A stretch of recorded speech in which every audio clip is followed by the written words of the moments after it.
Hello everyone, welcome back to my channel. So ఈరోజు మన topic వచ్చేసి జాతీయ పాఠ్య ప్రణాళిక చట్టం 2005. చాలామంది చాలా డేస్ నుండి అడుగుతున్నారండి ఎన్సిఎఫ్ 2005 గురించి, అలాగే ఆర్టీఈ గురించి చెప్పమనేసి. ఆర్టీఈ గురించి అయితే నేను చేశాను. సో ఇంకెవరైనా చూడకపోతే మనకి ఎన్ని సెక్షన్స్ ఉన్నాయి, ఎన్ని అధ్యాయాలు ఉన్నాయి, ప్రతి సెక్షన్ గురించి 1 by 1 అయితే నేను చేశాను క్లియర్గా. ఎవరైనా చూడకపోతే సైకాలజీ ప్లేలిస్ట్ ఉంటుంది 25-20 ఇయర్కి సంబంధించింది, లేదా మీకు డిస్క్రిప్షన్లో అనేది మెన్షన్ చేస్తాను. వన్స్ ఒకసారి క్లాస్ వైజ్గా మనకు టాపిక్స్ వైజ్గా అయితే ఉన్నాయి, వాటిని అయితే ఒకసారి చూసి బాగా నేర్చుకోండి. సో ఈరోజు మనకేంటంటే జాతీయ పాఠ్య ప్రణాళిక చట్టం 2005 అండ్ ఇందులో మనం నేర్చుకునే అంశాలు ఏంటంటే ఎన్సిఎఫ్ 2005లోని మొదటి వాక్యం ఎలా ఉంది, అలాగే నెక్స్ట్ ఎన్సిఎఫ్ 2005 విద్యాక్షేత్ర అంశాలు ఏంటి అంటే భాష పరంగా కానీ గణితము, సో ఇలా మనకు లాంగ్వేజెస్ ఉంటాయి కదా, సో ఆ సబ్జెక్ట్కి సంబంధించింది ఏంటి, అలాగే ఎన్సిఎఫ్ 2005 ప్రకారం మదింపు ఎలా ఉంటుంది. సో డీటెయిల్గా 1 by 1 అయితే నేర్చుకుందాం. వీడియోని స్కిప్ చేయకుండా లాస్ట్ వరకు చూడండి. అలాగే ఫస్ట్ ఆఫ్ ఆల్ లైక్ చేయండి. లైక్ చేస్తే కాస్త నాకు మోటివేట్గా అనిపిస్తుందండి. సో లైక్ చేయడం మాత్రం మర్చిపోకుండా, అలాగే సబ్స్క్రైబ్ చేయడం మాత్రం మర్చిపోకండి. జాగ్రత్తగా చూసి అండర్లైన్ చేసినవి 1 or 2 times రిపీటెడ్గా గుర్తుంచుకోండి. ఫస్ట్ లైన్ చూడండి. భారతదేశంలో మొట్టమొదటి జాతీయ విద్యా విధానాన్ని రూపొందించిన సంవత్సరము ఈ 1968 అండి. ఫస్ట్ అంటే మనకి ఇండియాలో మొట్టమొదట జాతీయ విద్యా విధానాన్ని రూపొందించిన సంవత్సరం ఎప్పుడంటే 1968లో. దీనిలో విద్యా నిర్వహణలో రాష్ట్రాల బాధ్యతను అధికంగా సూచించడం జరిగింది. అంటే ఈ విద్యా నిర్వహణలో రాష్ట్రాల బాధ్యత అనేది కాస్త ఎక్కువగా సూచించడం జరిగింది. జాతీయ విద్యా విధానం 1968ని బేస్ చేసుకొని 1975లో ఎన్సిఆర్టీ వారు విద్యా ప్రణాళికను రూపొందించారు. చూడండి, ఇక్కడ జాతీయ విద్యా విధానం 1968ను ఆధారం చేసుకొని 1975లో ఎన్సిఆర్టీ వారు విద్యా ప్రణాళికను రూపొందించారు. అలాగే 1976 అంటే 1976వ సంవత్సరము 42వ రాజ్యాంగ సవరణ ద్వారా విద్యను ఉమ్మడి జాబితాలో చేర్చారు.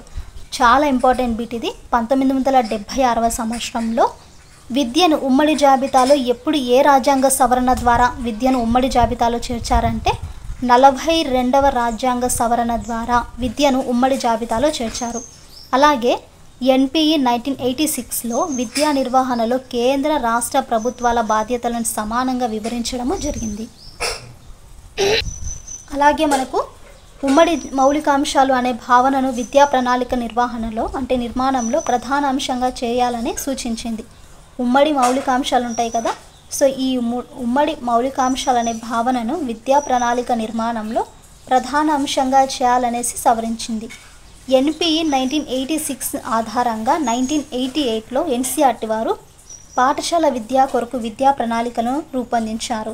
చూడండి, ఇక్కడ ఎన్పిఈ 1986 ఆధారంగా 1988లో ఎన్సిఆర్టీ వారు ఉన్నారు కదా, సో ఈ పాఠశాల విద్య కొరకు విద్యా ప్రణాళికను రూపొందించారు. ఎప్పుడు ఈ ఎన్పి 1986ని ఆధారంగా చేసుకొని 1988లో ఎన్సిఆర్టీ వారు పాఠశాల విద్య కొరకు విద్యా ప్రణాళికను రూపొందించారు.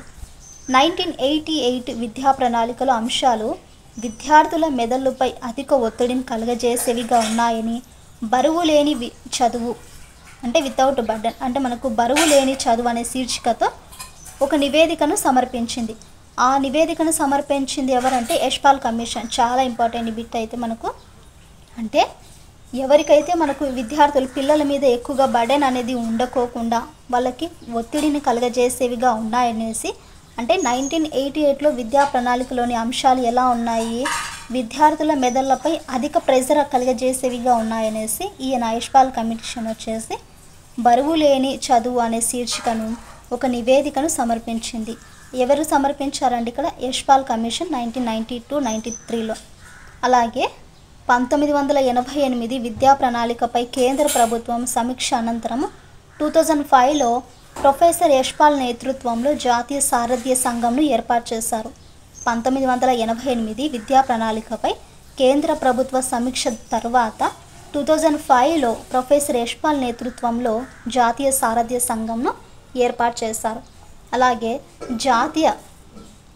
జాతీయ సారథ్య సంఘ సూచనల మేరకు ఎన్సిఆర్టీ ఎన్సిటిఈలు సంయుక్తంగా ఎన్సిఎఫ్ను రూపొందించారు. ఇది మనకు ఫైనల్. జాతీయ సారథ్య సంఘం సూచనల మేరకు ఎన్సిఆర్టీ ఎన్సిటిఈలు సంయుక్తంగా దేనిని రూపొందించారు? ఎన్సిఎఫ్ను. నెక్స్ట్ వన్, ఎన్సిఎఫ్లో 2005లోని మొదటి వాక్యం చూడండి. ఇక్కడ మనల్ని మనం ఇతర వ్యక్తుల ద్వారా గుర్తించగలిగినప్పుడే అధిక ఆనందాన్ని పొందుతాం. అంతే కదా అండి. మనము ఇతరుల వ్యక్తుల ద్వారా అంటే ఎవరైనా వ్యక్తుల ద్వారా ఐడెంటిఫై చేసేంతగా ఉంటే మాత్రం అప్పుడు ఎలా ఉంటుంది? ఆనందాన్ని అయితే పొందుతాం. పై వాక్యం ఠాగూర్ రచించిన సివిలైజేషన్ అండ్ ప్రోగ్రెస్ అనే గ్రంథంలో పేర్కొనబడింది. సో మనకి ఇక్కడ కనిపిస్తున్న వాక్యం ఉంది కదా, ఇతరుల వ్యక్తుల ద్వారా గుర్తించగలిగినప్పుడే అధిక ఆనందాన్ని పొందుతామనే ఈ వాక్యము రవీంద్రనాథ్ ఠాగూర్ రచన సివిలైజేషన్ అండ్ ప్రోగ్రెస్ అనే గ్రంథంలో పేర్కొనబడింది. నెక్స్ట్ చూడండి, విద్యార్థుల యొక్క సహజమైన ఆనందాన్ని, సృజనాత్మక ఆలోచనలను తల్లిదండ్రులు అణచివేస్తున్నారని ఇది పేర్కొనంది. నేను ఇక్కడ మీకు కింద ట్యాగ్ చేస్తానండి కొన్ని మనకు ప్రాక్టీస్ సెషన్స్ కింద. అంటే మనకు బుక్స్ అనేవి ఉన్నాయి ఫ్లిప్కార్ట్లో, కానీ ఎవరైనా ఇంట్రెస్ట్ ఉంటే వన్స్ ఒకసారి తీసుకోవడానికి అయితే ట్రై చేయండి. అంటే మనకు గత సంవత్సరంలో అడిగిన మోడల్ పేపర్స్ ఎలా ఉండేవి, మన క్వశ్చన్స్ అనేవి ఏ విధంగా ఉండేవి, సో వాటికి సంబంధించిన మోడల్ పేపర్స్ అండ్ బుక్స్ అనేవి కింద నేను ట్యాగ్ చేస్తాను. వన్స్ ఎవరికైనా ఇష్టం ఉంటే మాత్రం చూసి తీసుకోండి. సో ఇంకా సృజనాత్మక ఆలోచనలు పెంపొందించే విధంగా విద్యా ప్రణాళికలోని అంశాలు అయితే ఉండాలి. సో ఈ క్రియేటివిటీ మనకు సృజనాత్మక ఆలోచనలు పెంపొందించే విధంగా విద్యా ప్రణాళికలోని అంశాలు అయితే ఉండాలి. జ్ఞానాన్ని అందించరాదు, జ్ఞాన నిర్మాణం జరగాలి. జ్ఞానాన్ని అనేది అందించరాదు, జ్ఞాన నిర్మాణం అనేది జరగాలి. అలాగే అభ్యసనంలో ప్రవర్తనవాదం స్థానంలో వైగోట్స్కి, పియాజేలు ప్రతిపాదించిన నిర్మాణాత్మక వాదానికి అధిక ప్రాధాన్యత అనేది ఇవ్వాలి. ఇక్కడ మనము అన్నీ చెప్పేటివన్నీ కూడా ఎన్సిఎఫ్ 2005లోని వాక్యాలండి. అంటే మనకు అభ్యసనంలో ప్రవర్తనవాదం స్థానంలో మనకి వైగోట్స్కి, పియాజేలు ప్రతిపాదించిన నిర్మాణాత్మక వాదానికే ఎక్కువగా ప్రాధాన్యత అనేది ఇవ్వాలి. అంతర్దృష్టి అభ్యసనంకు ప్రాధాన్యత ఇవ్వాలి. అలాగే వైయక్తిక భేదాలను ఆధారంగా చేసుకొని ఒకే తరగతిలో వివిధ స్థాయిలలో పాఠ్యపుస్తకాలను రూపొందించాలి.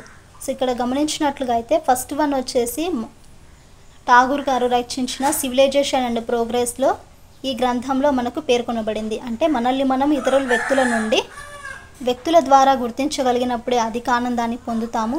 అలాగే మనకి ఇక్కడ విద్యా ప్రణాళికలోని అంశాలు ఎలా ఉండాలంటే సృజనాత్మకత ఆలోచనలు పెంపొందించే విధంగా ఉండాలి. జ్ఞానాన్ని అయితే అందించరాదు కానీ జ్ఞాన నిర్మాణం జరగాలి. ప్రవర్తనవాద స్థానంలో వైగోట్స్కి, పియాజేలు ప్రతిపాదించిన నిర్మాణాత్మక వాదాన్ని అయితే అధిక ప్రాధాన్యత ఇవ్వాలి. అలాగే అంతర్దృష్టి అభ్యసనము ప్రాధాన్యత అనేది ఇవ్వాలి. అండ్ నెక్స్ట్ వైయక్తిక భేదాలను ఆధారంగా చేసుకొని ఒకే తరగతికి వివిధ స్థాయిలలో పాఠ్యపుస్తకాలను రూపొందించాలి. సో ఈరోజు మనం ఫస్ట్ వీడియోలో ఒక ఆర్డర్ వైజ్గా అంటే జాతీయ పాఠ్య ప్రణాళిక చట్టం 2005 అనేది ఎలా ఉండేది అండ్ దానిలోని మొదటి వాక్యం అనేది మనకు ఏం చెబుతుంది అనే దాని గురించి అయితే చూసాం కదా అండి. నెక్స్ట్ వీడియోలో అంటే మనకు విద్యాక్షేత్ర అంశాలు ఏంటి దాని గురించి అయితే డిస్కస్ చేద్దాం. సో ఐ హోప్ మీకు వీడియోలో ఉండే ప్రతి లైన్ కూడా క్లియర్గా అర్థమై ఉంటే మాత్రం కింద ఖచ్చితంగా కామెంట్ అయితే చేయండి. అలాగే మీకు నచ్చినట్లుగా అయితే మన ఛానల్ని లైక్ అండ్ షేర్, సబ్స్క్రైబ్ చేయడం మాత్రం మర్చిపోకండి.